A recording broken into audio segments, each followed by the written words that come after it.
So we are going to go ahead and get started on talking about Chapter 7, Interpersonal Communication for COM 100. So let's talk about interpersonal communication for a moment.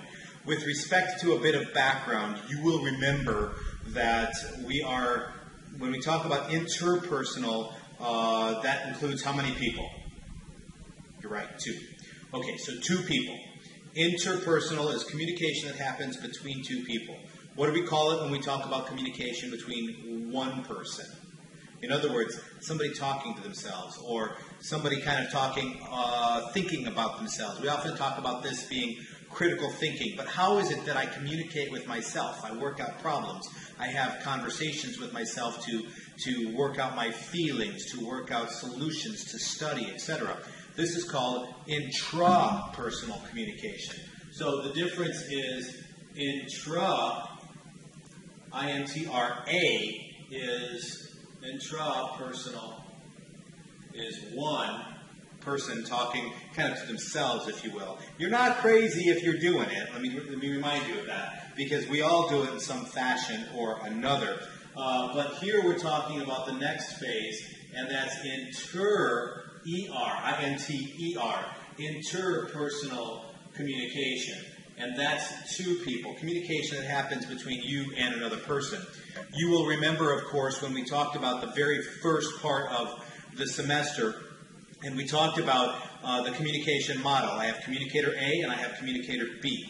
And communicator A and communicator B are talking to each other across a channel, and that communicator A is sending a message. Communicator B is sending feedback, and it's kind of a simultaneous loop going back and forth all at the same time.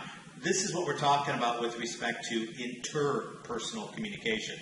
Now, I'm going to go into it later, of course, but as we start increasing the numbers of people in the communication equation, we are then talking about different kinds of communication. So we're talking about, adding 3 to slightly more defined number, of course, small group communication. Then when we get beyond that, we're talking about public communication, then mass communication, broadcasting, etc. So we'll get the idea. When we're talking about interpersonal communication, that's what we're talking about specifically here.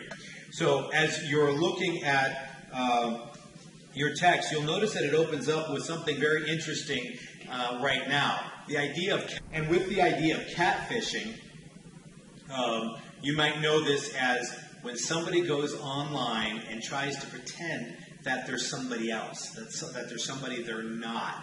And as such, it becomes interesting, because when I say it's interesting now is with a lot of states right now with the COVID-19, the coronavirus stay-at-home orders, we are looking at a lot of people who are communicating almost solely online now for human interaction and reaching out to their fellow human beings for any kind of interaction of sorts. What that typically means is it gives everyone the opportunity now to kind of try on identities, and this is what we're talking about. I'm not suggesting this, but it's happening, and I'm sure it is, where people are now starting to act as if they are somebody else in terms of the interaction. So make sure you're looking that over, because it's a really interesting thought process here at the time.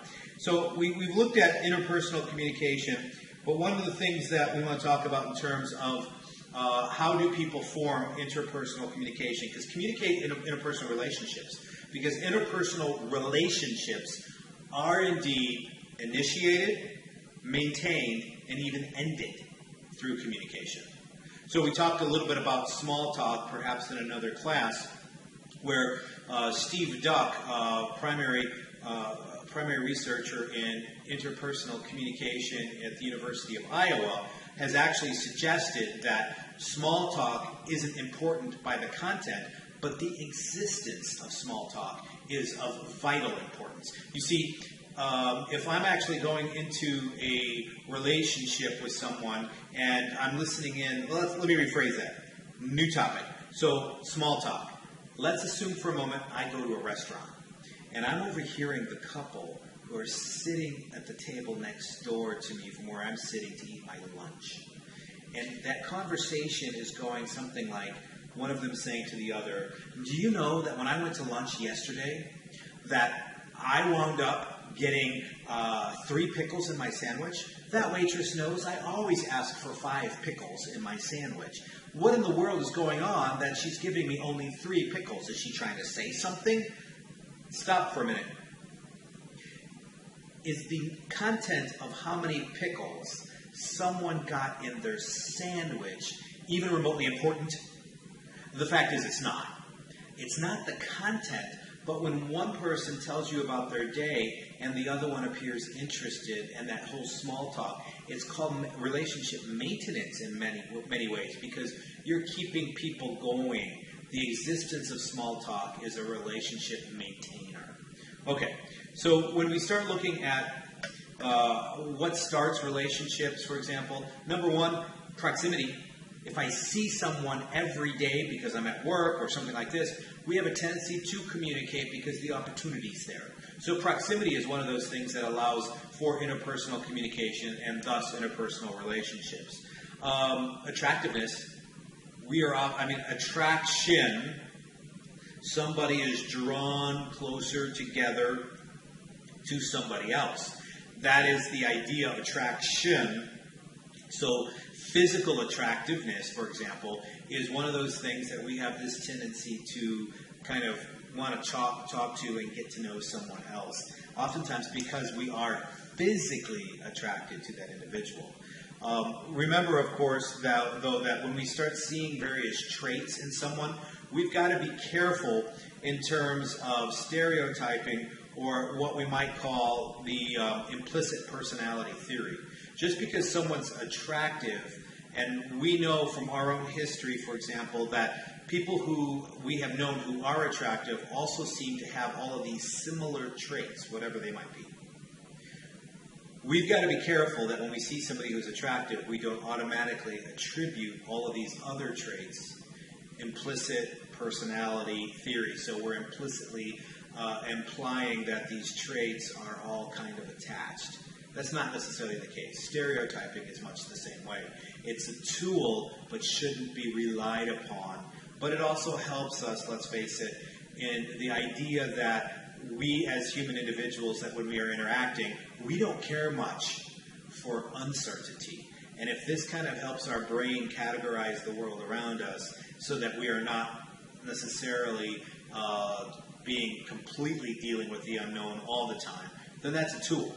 But we must allow that tool to constantly be corrected when faced with evidence that actually defies those assumptions we might make in terms of stereotyping or implicit personality theory concepts.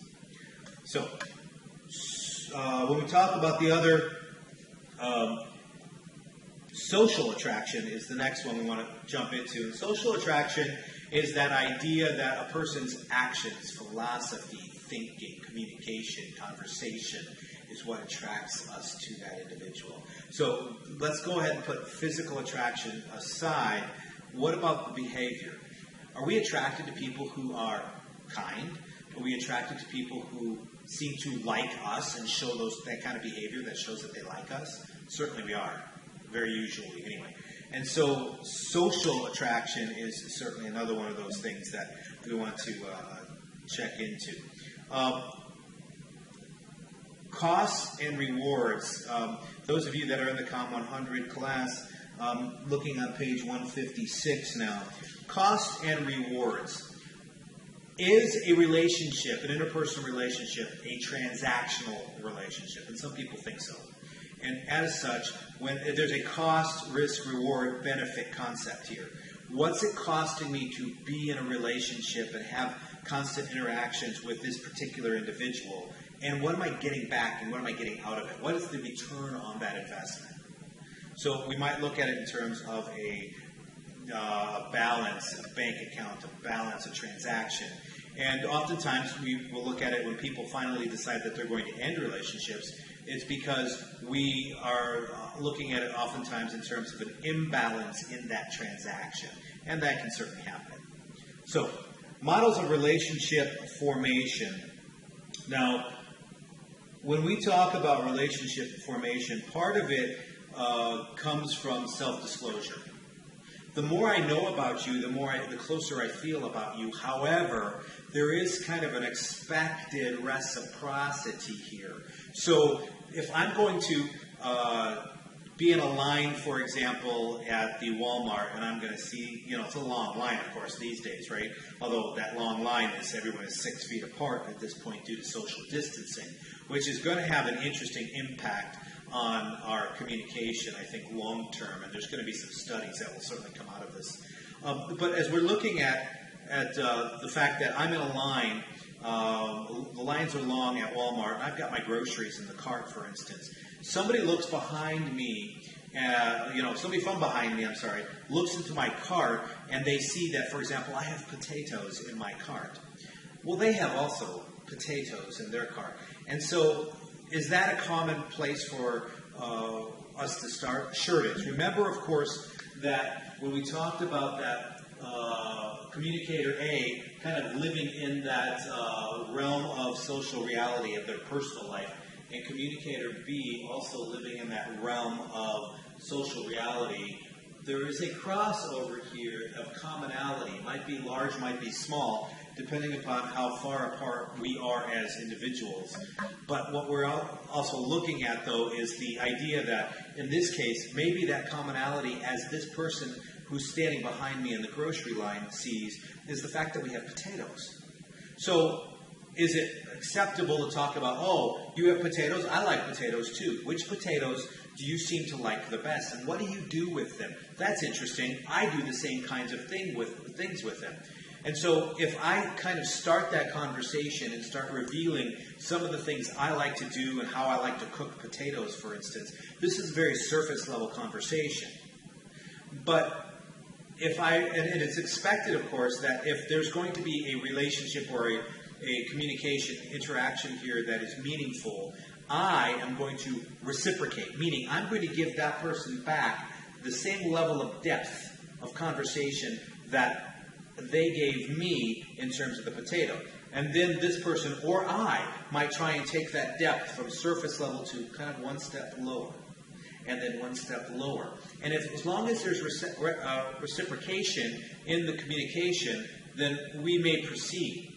Part of the problem, and this can get a little creepy sometimes, part of the problem is when one person is not necessarily interested in reciprocating and not having a conversation, not forming a relationship of any kind, and what happens is this person starts off with potatoes, and the next thing I know, they're telling me about their 3 surgeries and 2 divorces.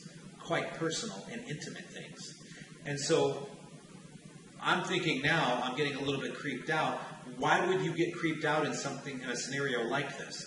I would get creeped out because it's not reciprocal, and the person kind of did a deep dive into their intimate life instead of the surface stuff, which is where I was, and that imbalance is not going to be remedied anytime soon unless somehow I look at it and go, oh, that's really interesting, and then decide to start reciprocating with similar levels of intimate information, which for most people that's not necessarily going to happen in a grocery store line. So what I'm talking about here, though, is called social penetration theory, and it's often been considered like an onion, because there are, like an onion, many layers of a person. And when I talk about those levels of intimacy, those levels of a personality with somebody, we're talking about how deep can I go to learn about somebody, because we're talking about the fact that each layer, it's like peeling back an onion to get farther and farther down into a deeper layer. Now, this is specifically talked about on page 158, where they are talking about superficial layers of the person and the personality, of course, and then middle layers and inner layers, till you get to finally that core personality of who that person is. And you've heard this statement before, right? Or the concept, or will at least make sense to you, who this person is at their core, deep down. What is it that makes up this person specifically? And so when we talk about social penetration model, this is what we're talking about. But in terms of developing a relationship with communication, it's all about reciprocity. If I share with you, I expect that there's going to be a reciprocation here, that you're going to share with me at the same level. And oftentimes we have to work our way from level to level to level with an individual through the course of learning who they are and developing any kind of a relationship, be that friendship or even more intimate in terms of an intimate other. So when we start looking at that, pardon me, on page 159, you will notice that we get even into what we call the model of interaction stages. Well, these two models have a tendency to work together pretty well. In that, we are looking at, if you look at this, we are looking at initiating. Again, what's the status and what are the steps that we actually do through communication to begin, maintain, and even end relationships? Well, they're talked about right here. We initiate conversation with someone in terms of even greetings and things like this. We start experimenting with that conversation. What I mean by experimenting, we kind of start probing for common interests, because we might be in the same class together. Oh, you're sitting next to me in this class for Com 100. Why are you taking Com 100? What is your major? You need it for your major? That's fantastic. What are your interests in terms of your major? What do you want to do with your life? What do you want to do with your degree? And then by the same time, we're going to ask ourselves, not only what are we going to do with our degree, but now what if we're getting kind of even more into it and kind of, both experimenting and kind of moving into layers. What are your hobbies? Where do you work? What do you do outside of class specifically? And it sounds like you're being interrogated if the conversation isn't reciprocal and mutual sharing of information. All right, so then, of course, we have the intensifying section here on page 159, where we're getting much more involved, and small talk becomes much more important to the maintenance of this. Because what is the small talk going to be about primarily? Well, at the beginning, it's going to be about things like weather. But as we get moving into a relationship, friendship, or otherwise, and intensifying that relationship, the small talk is even going to be about the concepts of the hobby or the state of affairs in terms of the class or the job or something that's going on, especially if we're trading sports stories, because we're both sports fans of similar kinds of sport and team, and it happens to be the season. So now we're talking about that. Okay, and so as you can see then, as we go on to page 160, we go into kind of more of a coming together in terms of bonding. And then we wind up kind of moving into the decline, if you will. And so differentiating, we start to kind of fall apart. We go from identifying differences to restricting communication and circumscribing, and then stagnating. So you kind of see we kind of do one of these, reach a peak, and then we kind of start the roller coaster ride down to the point we get to avoiding, and then finally termination. So these are kind of more linear models of communication. Linear in that we're kind of trying to work our way to the core here, or the other ones.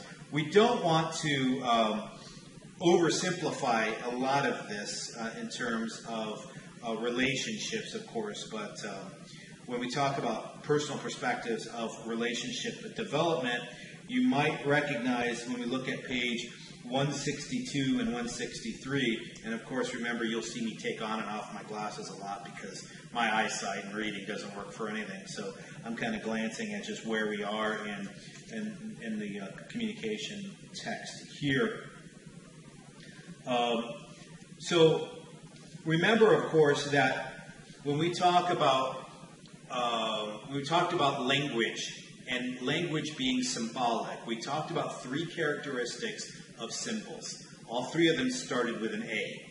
And for those of you that have taken my classes and kind of gotten through this, you will remember what those three A's were. Two of them are in your book, one of them wasn't. The first one was abstract, and then ambiguous, and then the other one was Abstract, ambiguous, and I'm going to let you guess on the other one here. Look back at your notes. But the point I want to make is the idea of abstract. When we start thinking in terms of abstract, we are often thinking in terms of being able to, and when we think in terms of hypothetical thought, one of the things that allows us to do is kind of think in 3 dimensions of time. And isn't this one of the things we often think about in terms of friendships, or even more importantly, relationships we have with either promising significant others, or even significant others that are already secured, if you will, that you're already in a significant other relationship. Because we often can think in terms of the past, and we do this a lot in terms of stories, right? In that we are talking about origin stories. How did you meet? And have you agreed upon what story you often tell? Because that's part of the small talk and the collaboration aspect of things. And then by the same token, we can think of the present, but then also project in the future and how this relationship is going to move forward, or at least how we'd like to have it move forward. So in this, we wind up with what we might call relational culture, and looking at that as well. There are a number of things that are important for you to look at as we go through this book, and I want you to pay attention. Leslie Baxter, also from the University of Iowa, spent a lot of time proposing theories of what she calls relational dialectics. And this conversation starts on page 165. And in relational dialectics, it suggests that there are some pushes and pulls that have a tendency to kind of be like a tug of war, if you will, between people having some sort of a relationship. And those tug of wars have a tendency to go around the 3 primary ones that she talks about in her early texts. There are a couple others that aren't in this text here, so I'm not going to bring them up. That the first one is autonomy versus connectedness. Autonomy. Am I the kind of person that really appreciates my alone time? Or am I the kind of person that's actually really rather clingy? We've heard that term before, clingy. Well, another word for clingy might be that I want to be really well connected. That you and I want to be that, just connected. And the people that are really well connected, we often wind up coming up with joint nicknames, right? Combination nicknames to talk about both of them, because you never see one without the other. They're sort of joined all the time, everywhere they go. And so they're sort of a single unit. And as such, they are almost, their whole identity is kind of lost as far as individual, because their identity has been poured into the specific dyad, the couple. Or autonomy is all about how much do I want to actually be my own individual person versus how much time do I want to spend with my significant other. And you can see how that might be. Depending upon what part of our life we're in, that has a tendency to kind of go back and forth. And it can vary and be, in flux. The second dialectical tension we want to talk about on page 166, this is all talked about, is novelty versus predictability. Novelty versus predictability. Exciting things or comfortable things. Again, the same concept applies. Am I the kind of person that's really into the comforts, or am I looking for unpredictable things? And what kind of spontaneity am I looking for? And in terms of what's good for me, and too much of one, too much of comfort, for example, and the relationship for somebody who's into more spontaneity might appear to be boring. And so there's that push and pull where we have to start to learn how are we going to deal with these tensions in the relationship as we move forward. And then the third one that Baxter talks about over the years is openness versus closeness. And this, again, goes right back to this, right? In terms of how much do I share? How open am I? Do I let people into the core of who I am and perhaps allow myself to be more vulnerable? Or do I have a lot of those layers still there and my guard up? So think about that as kind of where in the relationship maybe you are in all of this as well. There are strategies listed on page 168 on how to deal with these dialectical tensions in terms of, do I just choose, do I try to neutralize, or can I reframe my entire scenario so that somehow it fits? And sometimes the reframing is all about, in this context with these people, I can be this way, and in this context with my significant other, I'm this way, so that we can kind of share what things are important between us. Okay, and that's really all I'm going to jump into, I believe, at this point with respect to this chapter. I want you to make sure you're reading the chapter and kind of follow along with my commentary on it, and then kind of double check the key terms. Because let's face it, if there are quizzes coming, a lot of times there are going to be ways of expressing and identifying the important aspects of those key terms. So that's Chapter 7, Interpersonal Communication for COM 100. Everybody be safe out there. Look, I understand that a lot of people are having kind of trouble, even with the quarantine, stay-at-home orders and everything else. I get it. Do what you can, stay where you are, work with what you can control. And one of the things that you can control is spending some time studying your text. I knew you were going to guess that, right? Okay. Having said that, I will see you next time. Good luck on looking this over, and I will be working on reframing your Canvas classrooms in the next couple of days. Thanks so much. Talk to you later.